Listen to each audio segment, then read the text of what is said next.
Live from Manchester Morgue mostly contains spoilers. Mostly. This is not a dream. We are using your preferred podcast provider as a receiver.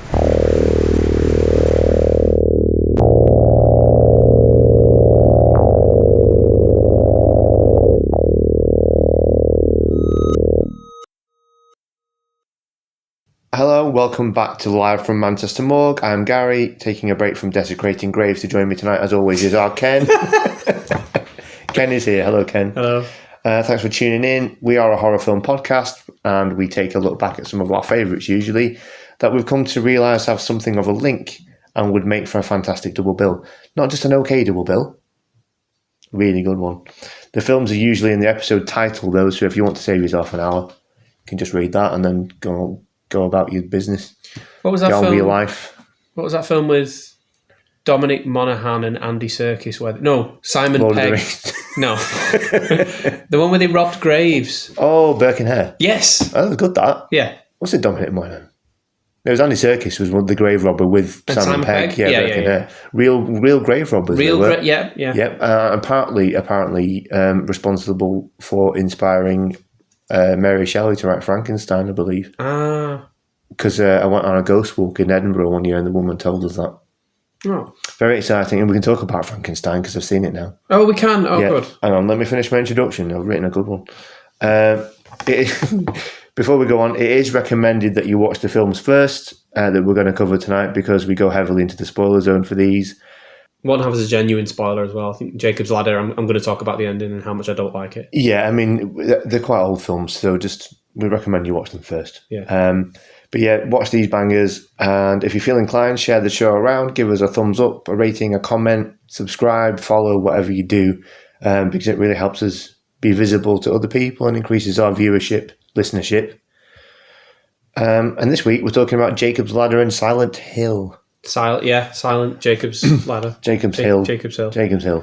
But before that, we'll have a chat about what films we watched. So what have you watched this week, Ken? I've watched loads, as usual. Of course you have. I'll start with the okay. I watched Night Swim. You know that film about the haunted swimming pool?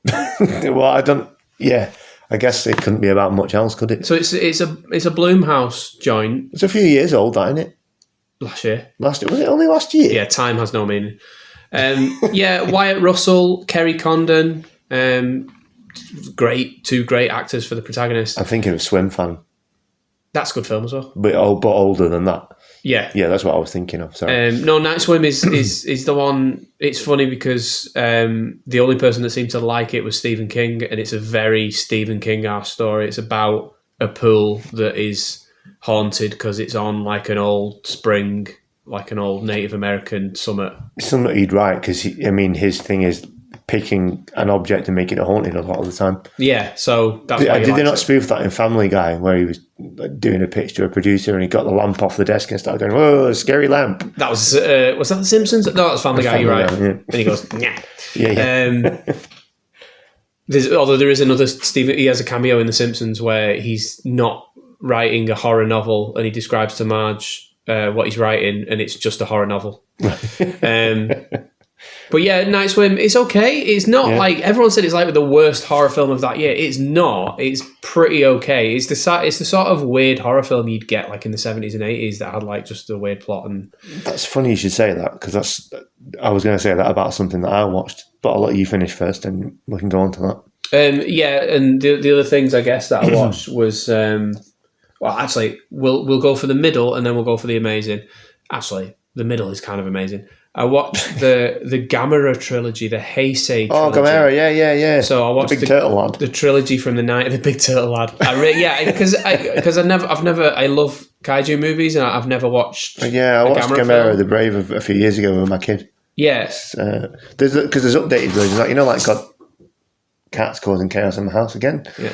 So Godzilla obviously gets an update every few years, and Gamera got updated in the 90s, I think. Yeah, so I watched that 90s trilogy, cool. It's basically some of the best kaiju cinema I've ever watched. If anyone is like doubting, like if for some reason thinks Gamera is a Godzilla ripoff, you couldn't be more wrong. Watch the 90s, starting in 1995 with Gamera, can't remember what it's called, Guardian of the Universe. Yeah.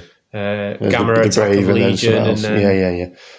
God, they're amazing. They're fucking great. And then I watched a Japanese film called Cure, which it's kind of a psychological horror. Okay. I'm blanking on the director's name, but it's from 1995, I think, and it took me ages to watch, and I finally watched it, and it's incredible. Heavily influenced by the likes of Silence of the Lambs, but then would go on to influence like very slow burn, serial killer kind of mysteries. If you think of like Long Legs that I watched recently, really reminds me of that. Really slow, quite divisive. Long Legs. Yeah, I mean, you didn't like it a lot. It didn't do much for me, no. But I know a lot of people received it very well. I liked it. Yeah. So that was me. That's my month. Cool. Well, I watched Frankenstein finally. Yeah. Which I thought was great. Well, Guillermo del Toro's Francis Ford Coppola's Bram Stoker's Dracula, which is kind of what it is. They go really well together. They do, yeah. I get the feeling like if Coppola hadn't already done Dracula, maybe del Toro would have done it. Yeah. Or tried to do it. Yeah. But I mean, it's a great story either way, and he did a really good job of it. Jacob Elordi was fucking phenomenal. He was really great, which pains me to say because I don't really like. He feels like a dickhead.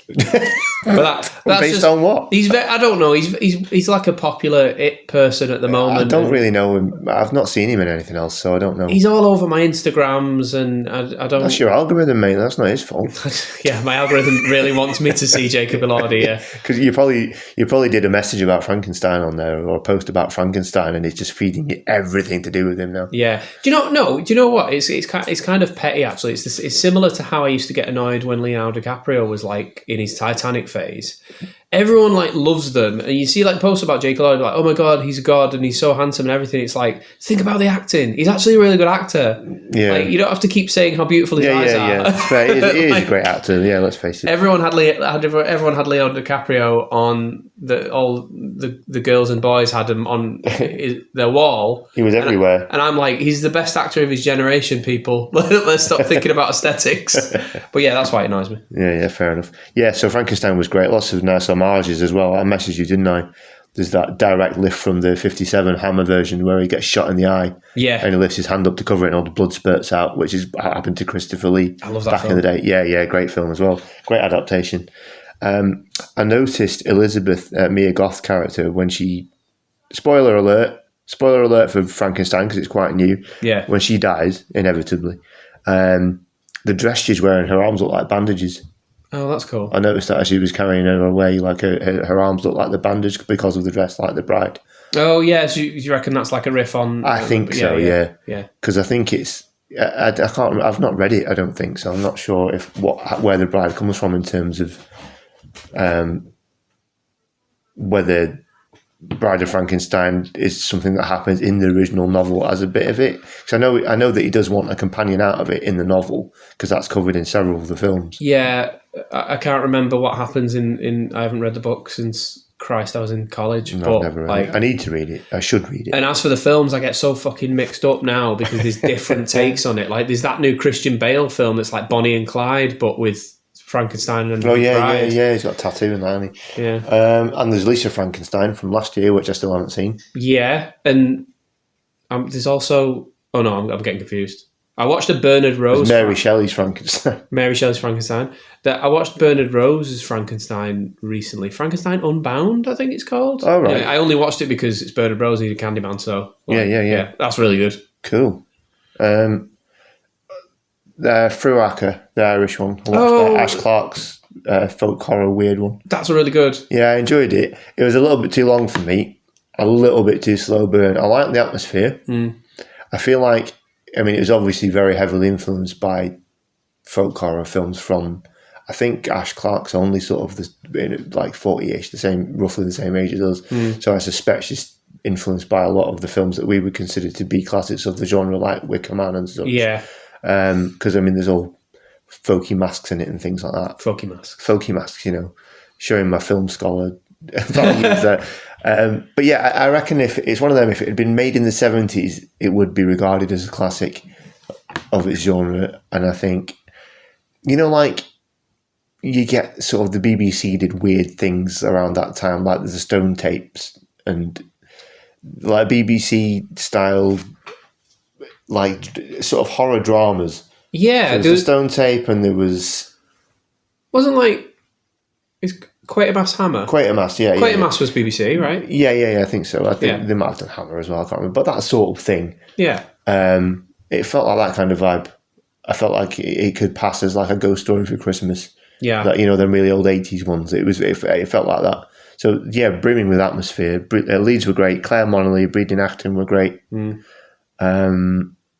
Yeah, so I recommend to watch. As I say, for me personally, which is a little bit too slow, but I was engaged and I did watch it till the end. You know, it was a good film. If you say slow burn, you sound more like a film scholar. I know, but I didn't want to sound like a film star, so I just said I've got the attention span of a gnat. Yeah. Generally speaking. Slow burn is I like her, the film she did before that, The Devil's Doorway, that was good. That is a great That's film. a really good film. I also think with Throwhacker, there's probably elements of it that I don't understand. I think there's stuff to unpack there that I didn't get on a first watch. So I think it's probably worth watching again, and maybe I'll get more out of it. Yeah. Multiple viewings always good. Yeah. I started watching but didn't finish Final Destination Bloodlines. Is that a new one? The new one, yeah. But I've only got about 10 minutes in. I noticed Ring of Fire was on the soundtrack. Oh, yeah. At the beginning in the car. Yeah. Is it? I think it's got a good remix at the end, or am I thinking of something I don't know. I didn't get that far. But I did notice that was weird because I only recently rewatched Silent Hill, which also has Ring of Fire on the soundtrack. It does. Yeah. I started watching that within a week of that. So So if you watch Bloodlines, you watch like the best. I mean, it's a good film. I didn't get very far. I didn't even see. You watched the opening? No, I didn't see the accident or whatever. You didn't even see the accident? No, I had to do something with the cats, and I got distracted. My cat's annoying. You failed the basic like entry level of watching a Final Destination. I know. Film. I just didn't get. I'm going to watch it. I just didn't finish it on that particular day. Okay.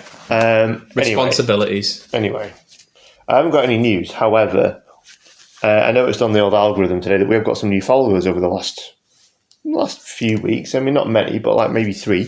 There's a new subscriber on YouTube, and then another 3 followers on the Spotify. Cool. Which is nice. Yeah, it's going up slowly but surely. We're almost like Jesus. I wonder if it's the lady that I met in the charity shop in Withington. If it is, that'd be cool. I think it might be. I didn't actually ask her name or anything because I thought it was weird. But she had a Reanimator t-shirt on. And I was like, holy shit, is that a Reanimator t-shirt? And she showed me the back of it and it said cat dead, details later. I was like, yeah, excellent. So obviously I pimped out the podcast because... Did you have a card? We have cards. I didn't have a fucking card. And I carry those everywhere. I know. I have them at all my coats except the one that I have on at any moment where I see someone with a cool horror t-shirt on and I can't hand it out. But I did manage to... I think I successfully got a new listener in from that. So if that is you and your husband, thanks for tuning in. Big Giallo fans, she said they were. Oh, good. And I thought, we've never done one, have we? No, I don't think so. We could. I love that genre. Yeah, so. I'm not well versed in it, but I'm up for exploring that at a later date. We did things close to Giallo. And when I say close, I mean we've done Demons. So we've done Italian horror. We've done Barber stuff, haven't we? I mean, I've got Tenebrae on DVD. That counts, doesn't it? Yeah, it absolutely counts. Yeah. And well, anything from that era of Argento, really. Yeah, fair enough. All right, moving on. Jacob's Ladder. So Jacob's Ladder, directed by Adrian Lyne, weirdly of Flashdance and Fatal Attraction fame. Flashdance, Fatal Attraction. I think he did 8.5 weeks as well. The one where like Mickey Rourke eats stuff off Kim Basinger. Is that 9.5 weeks? Yeah. Yeah. Why did I say 8.5 weeks? I don't know. Maybe you like. What's the significance of 9.5 weeks? I've not watched it in years. I don't know. I haven't seen it. So we've got Tim Robbins, Elizabeth Pena, Ving Rhames is in it. Yeah, that was role. the first film I ever saw him in. Yeah. And Macaulay Culkin. Yeah, that was weird. Yeah, right at the end. He's not quite. I mean, it's Christmas time, so I've rewatched the Home Alone films. We've just watched Home Alone 1. Good. It's the law. And you think, like, compared to your Haley Joel Osments and everything, I think Macaulay copes well with the films that he's in, but he's not great. He's still very much within the bracket of annoying kid actor. Yeah, you take something he's a bit like too angelic, isn't he? Yeah, and then in Jacob's Ladder, which we'll talk about at the end, he's very like, this is a kid that's very clearly been told what to do and say, and that's all he's doing. Yeah. He's not very good at the acting there, but I mean, he was a child, I suppose. Yeah. Elizabeth Pena died apparently 10 years ago. No. Yeah, I was looking up to see what else she'd been in for this, and she died at 55. She was. Oh man. Yeah, she's in loads of stuff. Rush Hour. Yeah, she's great. She's great. Loads of things, in a few bits she's been in. Yes, that was a shame to hear. 1990, this was released, which was a fucking banging year for horror. Was. Yeah, so we had Nightbreed. We're big fans of Nightbreed. Exorcist 3, another banger. Misery. Oh wow. Arachnophobia. The original adaptation of It, Stephen King's It. The mini-series. The mini-series. Ghoulies came out in 1990. Ghoulies? Apparently so. I thought it was an 80s film, but when I Googled it, it came up. And Predator 2. Wow. What a year. Jacob's Ladder, another film. Sorry, I've written this in my notes because I wanted to make the point. Another film to show people who complain about politics having no place in horror. Yes. Because they're wrong. Yeah. Let's do. I've got some shared DNA between the double bell that we're going to do now. We're going to do Jacob's Ladder a bit later on. We're going to do Silent Hill, just Hills, Ladders, Jacobs. Both films take place in surreal worlds with nightmare imagery that represent metaphors for things like guilt, grief, rage, etc. Mm-hmm. Both films are about a form of purgatory and metaphysical punishment or holding place. Spoilers.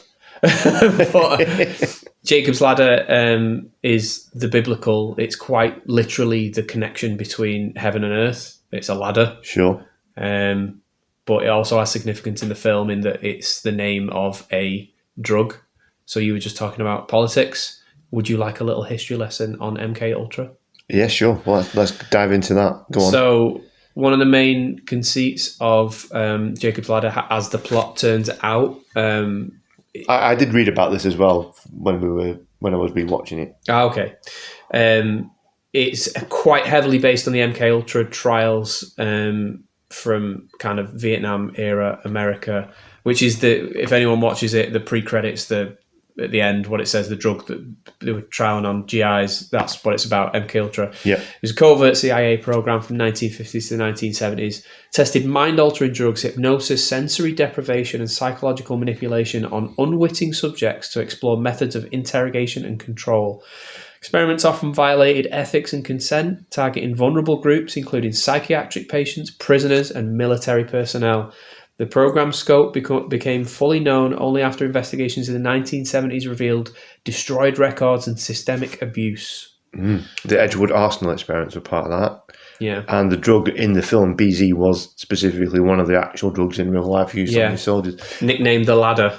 And many of the soldiers involved sued for lack of informed consent because they weren't told what they were getting into. Yeah. Which is exactly what happens in the film. So based on real events. But this film, I think you specifically chose, alongside the film that we're going to do, but in general, because it's potentially one of the most influential horror films based purely on atmosphere. Yeah. Because if you've ever seen a horror film where something is weird and twitchy and there's surreal, dreamlike, nightmarish imagery, there's a large chance they've got it from David Lynch, but there's also a big chance they've got it from Jacob's Ladder. Yeah, that's true. I mean, the link here being Silent Hill, the first game at least, was massively influenced by Jacob's Ladder. I've got some nice trivia for that later. I mean, Jacob's Ladder is essentially, like I think I've said before, you've got Deadstream and Hausu, the Korean one, which are the most Evil Dead films that aren't Evil Dead films. Yeah. So Jacob's Ladder is the most Silent Hill film that isn't a Silent Hill film. Yeah. But because it inspires Silent Hill and not the other way around. Yeah. So we've got Tim Robbins. He doesn't know what day it is. He's a postman. Well, we were talking about this before recording. Essentially, the plot of the film is something's happening. He's beset on all sides by weird, nightmarish things. He thinks he's being dragged to hell. It opens in Vietnam, so we know he's a vet. Yes. Someone's trying to kill him. Things are trying to kill him. Yeah, things. We've got cuddly Danny Aiello, who's never been cuddlier as his chiropractor. And he's kind of telling him morally virtuous things, and then he's got his missus who's telling him like morally dubious things and taking him to parties. And the most horrific part about this film is when he's made to dance at a house party. Oh yeah. And then alongside that, there's a weird sort of Cronenbergian monster sex scene going on as well. Yeah, Sort of. His partner's getting. You know what? Like, so anyway, so he's getting beset by like horrific nightmare images. But the whole point of the film is he's in a form of purgatory, which we'll kind of go more into in a sec. But he's in a kind of purgatory, and he's pulled between life and death. And he's holding on, and the things in his life are meant to represent, devils, angels. It's a very religious. Well, Aiello specifically is an angel. Yeah. His girlfriend, not so much.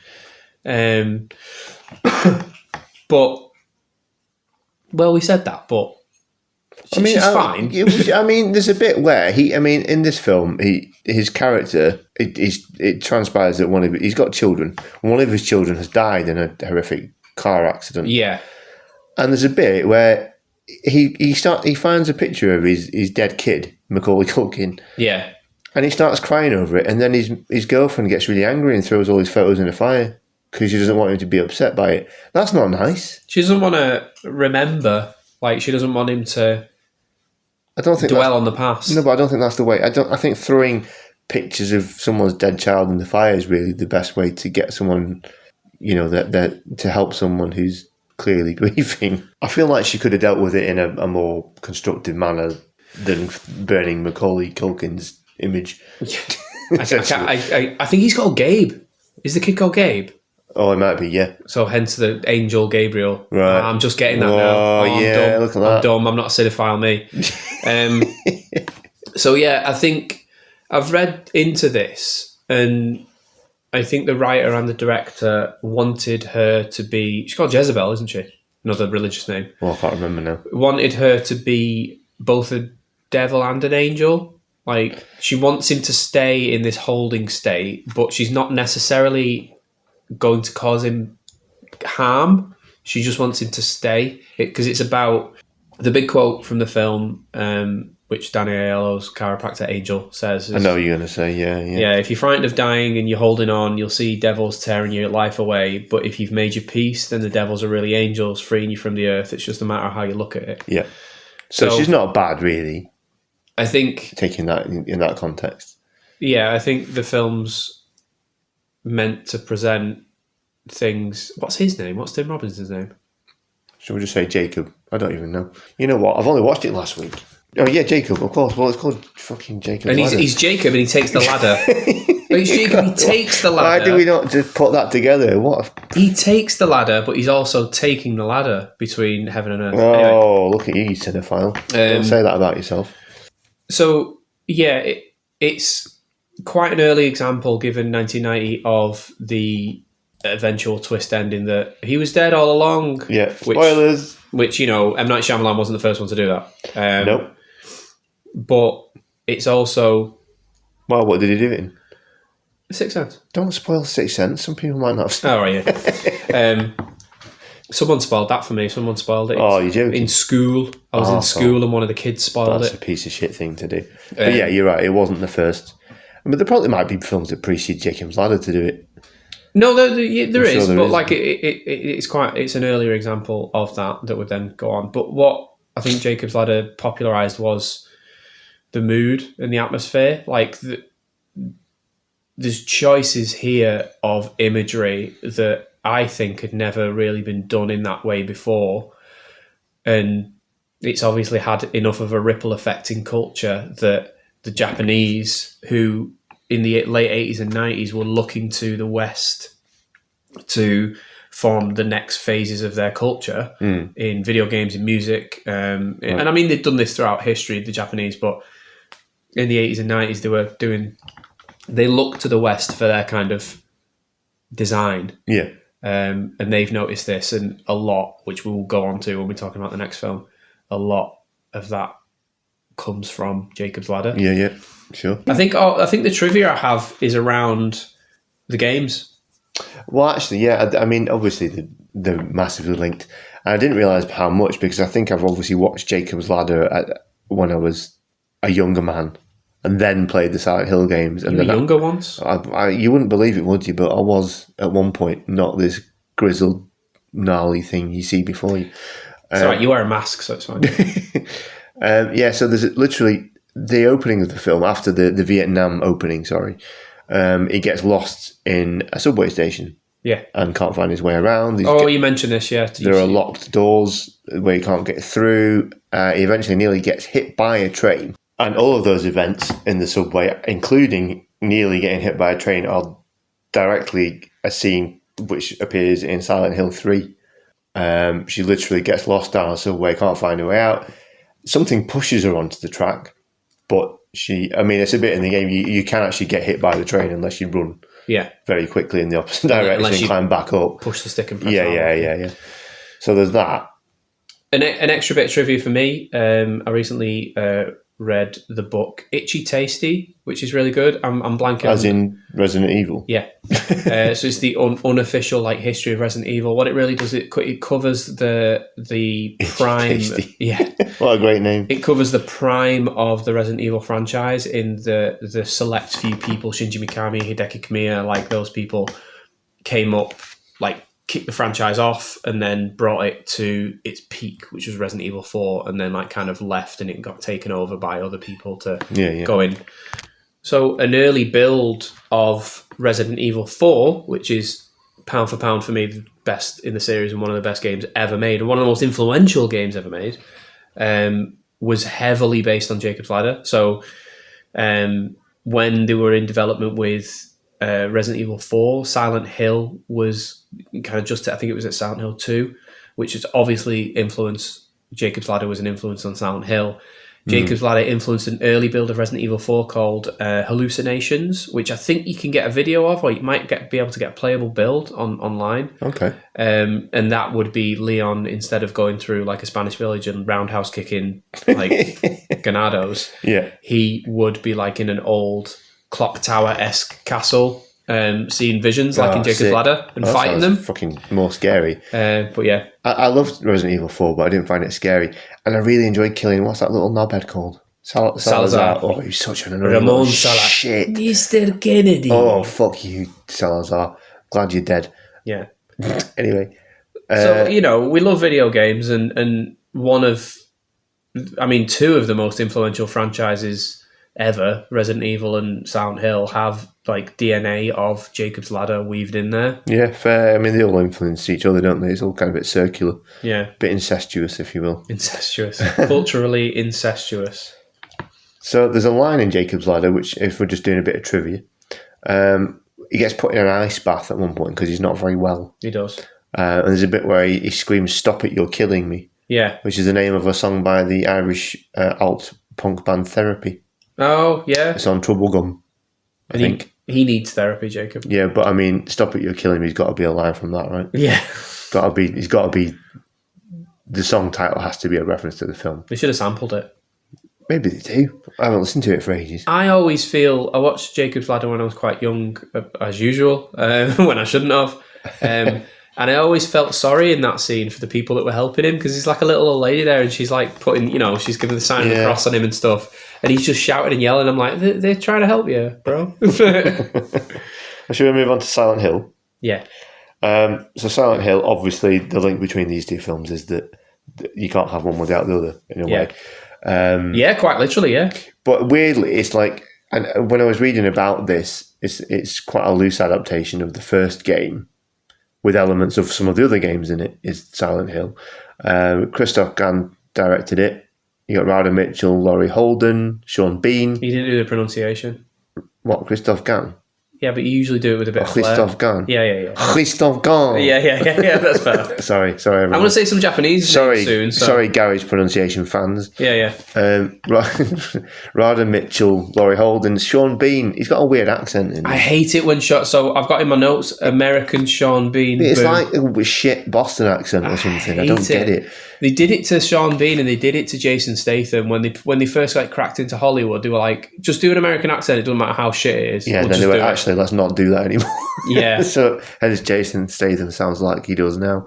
Nowadays, they just like, we're going to cast Sean Bean, we'll just write it that he's from Britain. What they should have done anyway. And rounding out the cast, Jodelle Ferland, who played Alessa. She played all three Alessas. She played all three roles of the children. Look, man, I know I've been ragging on Macaulay Culkin and saying he's shit, even though he's not that shit. He's not the worst. Like, I think it's admirable that Jodelle Ferland plays multiple roles in this. It's very, very hard for a kid even to play one role, let alone multiple. But she's really fucking annoying. Like, she's very annoying as normal. She's just overly dramatic, I think. I think she's mostly annoying in the sort of... I think it might come down to the part. Direction. Yeah, I don't think it's her. I think she's probably all right. Because I've seen her she's in a great sci-fi show called Dark Matter, which I watched, which is really good. She's also in a real... Is it her? There's a horror film called Case 31 with Renee Zellweger. I've heard of that. I've not seen it. I've seen it on things like Netflix, but I've not watched it. It's really good. She's like a social worker that like thinks she's rescuing a kid from a family, but really the kid's like a demon. Not sick. And it's quite good. And I'll watch that then, because I've always given it a miss thinking it was a bit snide, but if it's good. Quite good. Jodelle Films in it. We've got I'm a blank on his name. Lovejoy's in it. Lovejoy. Ian McShane. That's the one. Not to be confused with Mike McShane, the American comedian who was on Whose Line Is It Anyway? In the early 90s. Yeah, so it's a loose adaptation of the first game with elements of other games. Apparently Christoph Gans wanted to make Silent Hill 2. Yes. But figured it would be impossible because the town of Silent Hill itself is more of a backdrop in Silent Hill 2. And he couldn't make a Silent Hill film where the town, which is kind of a character in its own right, would be second to fiddle to the human characters. Good point, yeah. He's making it now. He is, yeah. Oh, God, it better be good. Well, I mean, he was passionate about it. I didn't realise how much of a gamer he was, but apparently he played Silent Hill 2 on a big screen while they were filming to show the crew what he was on about. To get the atmosphere and everything. Yeah, I've seen him in interviews and like he knows what he's talking about. Like, he's not like fucking Paul W.S. Anderson. Oh, fuck that guy. Who, like, when his films were successful, he started saying in interviews like, who wants to see the plot of a video game? It's like, man, fuck you. Yeah, well, gamers probably. Yeah, you know. But who wants to read who wants to watch the plot of a Superman comic on a big screen? Well, me, because it's fucking adaptation, isn't it? Oh, we forgot. There's a Superman connection with Jacob's Ladder. Pruitt Taylor Vance, the guy with the twitchy eye. What's he in? He's the. He's in Constantine, isn't he? He is, yeah. So he's his Vietnam vet buddy that gets like blown up in the car, which is really sad. But he's Superman's dad. Oh, yeah, of course he is. Right, yeah, of course he is. Yeah. Actually, Constantine's got a bit of a Jacob's Ladder vibe to it in places, hasn't Definitely. it? Yeah, never put that together before. Yeah. Need to rewatch Constantine. Apparently Constantine 2 is on the cards as well. It is on the cards, yeah. Who knows what's going to happen when Netflix buys? Fucking, we might get Constantine anime series and all sorts. Yeah, all sorts of shit going on. So what I liked about Silent Hill, as a fan of at least the first two games, I've played loads of them. I forget where I stopped. 3's great. Three's my favourite. Yeah, three's really good. I think I played 4, which was more J-horror influence. There's a lot of long-haired Japanese type ghosts coming out of the woodwork in 4. Yeah, I like 4. 4's like way more Lynchian because alongside James, like David Lynch films heavily influenced Silent Hill, and 4's very Lynchian. Yeah. They're all very Lynchian. But a common theme of the games is that you have a radio which sort of squawks with static whenever you're near something because you can't see what's going on. Yeah. A lot of the time there's fog and it's dark. But if you're near something horrible that's going to try and get you, your radio starts giving it all the crackling, which they do in the game. Good homage. There's also a bit where Rodder Mitchell's character memorises a map. Yeah. Because you have to do that in a game if you don't have the map. You have to figure out, did I go left, right? You have to figure out which way you came to get back to somewhere. I used to draw it. Yeah, you could just draw it. I was stupid. I would try and memorise it and fail. Yeah. Get killed by things. I'd forget if I had the map. Because, when you're in like the hotel or the hospital and there's doors that are locked and he crosses them out on the map. Yes. And then I'd forget and I'd keep going back to the same door even though I had a fucking map. Yeah, you and me both. But even though, I didn't do it with a map, but yeah, I should have known better at that point. So the Pyramid Head's involved. He's called Red Pyramid in this. Is he? Yeah, because I was watching the making of materials and refer to him as Red Pyramid. He's played by a lovely Italian guy who's like a dancer. All right, yeah. And he also plays the caretaker. Oh, the guy, the pedo. Yeah, which I always forget. Yeah. So it's briefly sort of alluded to, isn't it? Yeah, he touched it. It's a fucking grim film. This is a grim film. It's really grim. Yeah. So Pyramid Head, Red Pyramid is in it, and he looks great straight out of the game.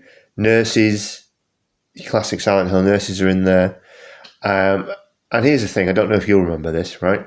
So at the beginning, she first turns up in Silent Hill, and she gets sort of stuck outside, and these little deformed squeaking things sort of follow her around and start trying to get her. And that's like what happens to Harry Mason when he gets to Silent Hill in the first game. Yeah. That's literally the first thing that happens to him. Yeah.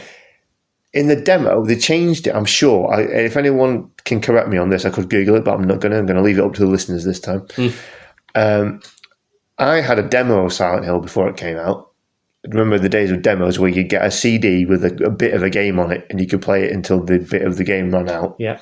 For those of you who aren't as old as us, or gamers, you might not be asked. Yeah. For those of you who don't know what the little save symbol means on a PC. Yeah, you want. And in the demo, when that happens to Harry, when he gets stuck initially and all these little things come out, I swear to Christ, they're like dead kids, like dead fetuses or something, like dead toddlers. Yeah, because then in Silent Hill 1, later when you go into school, they are dead kids. Oh, are they? They're like ghosts of kids. Right, but I mean, maybe I'm thinking of something else, and I don't know. I feel like there was a conscious decision made to change the fact that maybe they were like fetuses then. Maybe they were like something more grim. You could be right, yeah. Yeah. A lot of censorship. I will Google it, fuck it, but I'll do it after the show. We've got the torso, I'm just a torso, I'm hugging myself guy. Oh, yeah. That's like the first enemy that you see in Silent Hill 2. Yeah. So it's like it's full of like iconography from the game. It's an accurate kind of reproduction of the setting. We've got I wanted to give a shout out to as if so they're going to listen, yeah.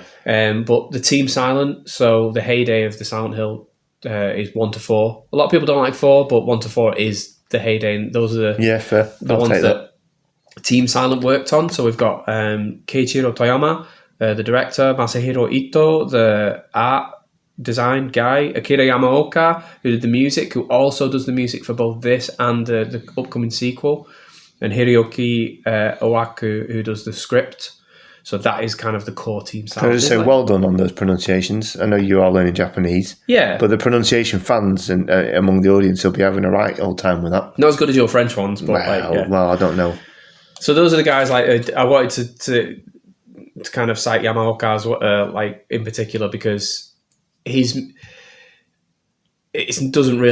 not an example that stands side by side, but if you look at like interviews with George Lucas and like Spielberg when they talk about Jaws and Star Wars, they're like, if John Williams didn't do the music for this, we were fucked. Yeah, Akira Yamaoka is synonymous with Silent Hill. If you take the sound design and the music out of this film, if a studio decided like, oh, we don't care enough about being authentic, we'll get like fucking Jerry Goldsmith or something. Yeah. It would not work. No. Well, it was Jeff Danner who did the score, wasn't it? But with consultation with Akira Yamaoka, because he was flown out to the set several times to establish what it should sound like. And I think some tracks from the films are in the. His music is in it. He just didn't do the score, as far as I know. And I think this new one, Return to Silent Hill, is like just him do the score. I think it's great. Yeah, because I mean, annoyingly, like the film opens with that ukulele theme tune from the first game, but only plays it for about 10 seconds and it stops. You don't hear it throughout. Maybe at the end credits you do, right at the very end. I can't remember. Anyway. But yeah. You know what I noticed rewatching it this time? I always discover things rewatching this. This is why we do this podcast. It's quite obvious, so I don't know why I didn't fucking notice it. It's kind of the point. But it's very female led. Like it's a female led film. But interestingly, because I watched the making ofs and stuff, the original script, they sent the original script. Didn't have Sean Bean in it. Yeah, and the studio was like, "There's no fucking men in this." Yeah. So they shoehorned in Sean Bean and the Which guy, is why it's the guy with Sons of Anarchy. I can't remember what he's called. Yeah, Kim Coates. Yeah, Kim Coates. So they shoehorned in that just so that they could have some blokes in it, and they could also have the backstory of Silent Hill, because he explains it at one point. Yeah. But you can see, like, if you took those bits out, it would still be a perfectly serviceable film. It would change nothing. There's no need for them to be there at all. Here's a bit of trivia for you. Kim Coates plays Officer Gucci. That's his name. Yeah. And that he's not a character from the game as such. Officer Gucci was the name on a note that you could find in the first game. Yes. Who died of a cardiac event because he was high as a kite. He had done loads of coke or something. Oh, was it not like the fumes or something? No, I think it was a cardiac event based on drugs, if I remember correctly from reading it the other day. But yeah, he's not in any of the games as a character, but his character is named. Yeah, I'm just chuckling at my notes because it's just the studio, like, there's no dudes. There's no dudes in this film. No dudes, man. It's all chicks, man. But yeah, like you say, it's about Alyssa and Rose, really, isn't it? It's about motherhood. It's like, yeah. Here's something that I noticed, which I was quite proud of myself for noticing. So the CGI can be a bit shonky in places, as it always can be. But it's very practical. It's a 20-year-old film. Yeah, there's lots of practical effects. Loads of practical stuff. But I mean, it's getting on a bit. When did it come out? 2006, was it? 2006. Yeah, so we're coming on 20 years old film. So CGI doesn't age well. We know this. However, Silent Hill itself, the actual town, especially when it turns into evil, dark side, Silent Hill looks pretty bob on. And I think because it's based on a video game, and as a fan of the video game, the CGI, however shonky it is, the fact that it is a bit shonky actually adds to that a little bit. I think so. I think it immerses. I find it a little bit more immersive for that reason. Yeah. Sean Bean doesn't die in it. He doesn't. He kind of he probably dies inside because he's not got his wife and his kid anymore. Maybe that's another twist that he was dead all along and they're alive. Yeah. Did you know? Did you know? As if like, yeah. Did you know? It's co-written by Roger Avery. So Roger Avery, for anyone who does know, is like busy mates with Quentin Tarantino. Oh. So who's he? So he wrote and he wrote and directed. Fan of Paul Dano, I believe. Oh, that's been great. He wrote and directed a film called Killing Zoe with Eric Stoltz. Oh yeah, that's a great film. He did some story stuff on Reservoir Dogs and Pulp Fiction. He's got a podcast with Quentin Tarantino that he's been doing for the past year or so, which is quite interesting. But yeah, he's a very interesting writer to co-write with Gans. Oh, okay. But yeah, he was a fan of the games as well. So just to touch on this, because you mentioned it earlier, this is a fucking brutal film. Oh man! So there's a burned kid, right, from the off. Alyssa, you see dark side of Alyssa. She's been literally burned, and that's like a crisp.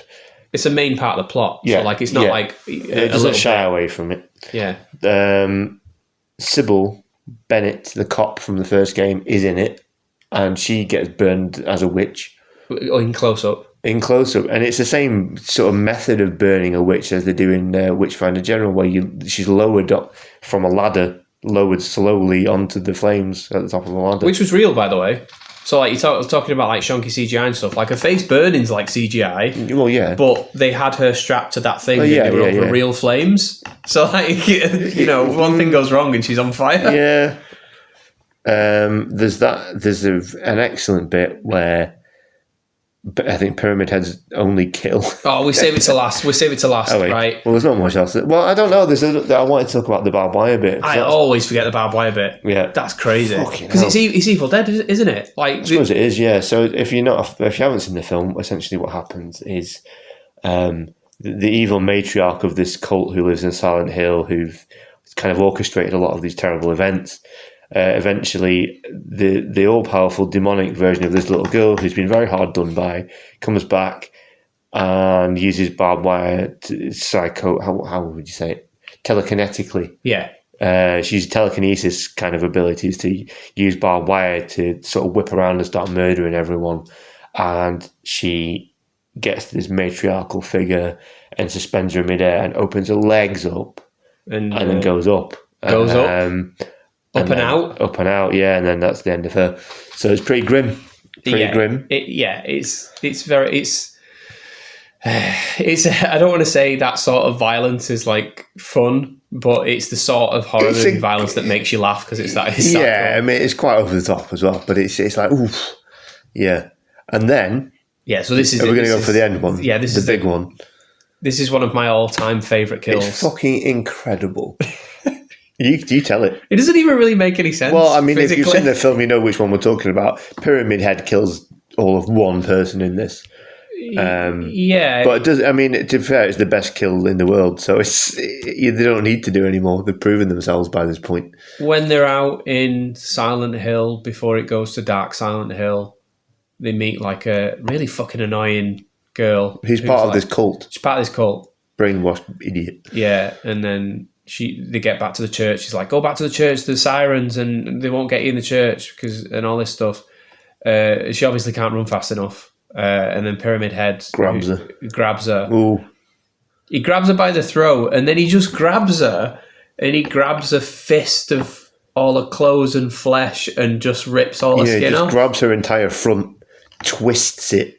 Doesn't just pull it, twists it like she's a dog. Like, you know, like if you nip yourself, like, and you twist it and it hurts like that, but your entire front of your chest, her boobs and everything, grabs it, twists it, and sort of wrenches it off her, wrenches all the skin off her, and then just throws it, and it splashes. Throws it against the wall, and it splashes. The wall, yeah. And everyone gets splashed as well. Which yeah. So particularly inventive and painful. That it makes me go, oh god. Anatomically and like biologically makes no sense. No, but it's fun. But it's a fantastic. Fun one. Fun, I say. Oh, there was one more bit of trivia, and so we haven't saved that for last after all. The Nurse Lisa, whatever her face is from the first game, does appear. She does in the film briefly, but this takes us nicely into our next episode, which I'll tell you about in a minute, because the character of Nurse Lisa in the first Silent Hill game was directly influenced by the nurse from the nurse station who gets murdered in The Exorcist 3. She wears exactly the same clothes, red cardigan, the white uniform, she's got long blonde hair, directly inspired by that nurse and that jump scare. So if you haven't seen The Exorcist 3, you should watch that before the next episode, because we're going to probably talk about it. Awesome. So I really find it fascinating, the influence on other cultures, other countries, but specifically how Japan used to source its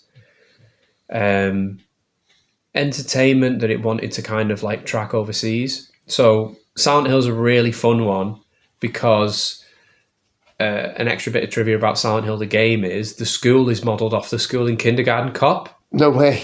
So there's like you can see direct side by side shots because they just like wanted a school, so they just watched the film and just use that. And like the one thing that we didn't mention in Jacob's Ladder is the hospital scene. Oh, so at one point he does his back in, I think after Santa robs him, which is quite funny. Yeah, and he goes through this hospital, and as he's pushed through each door, it gets more and more horrific, and he's essentially in Silent Hill. Yeah, well, I mean, I think that he's literally descending into hell at that point. Isn't He? It's Silent Hill all over. It's the corrugated, rusted iron, and like the blood and body parts on the floor, and like it's definitely where they've got it from. Yeah, 100%. It was interesting that you say that they saw Exorcist and like based it on that character, because they did do, the artist would just watch films and do one-for-one representations. It's like, which is nothing new either. I mean, if you look at there are comics that I remember reading in it's like 2000 AD comics, for example.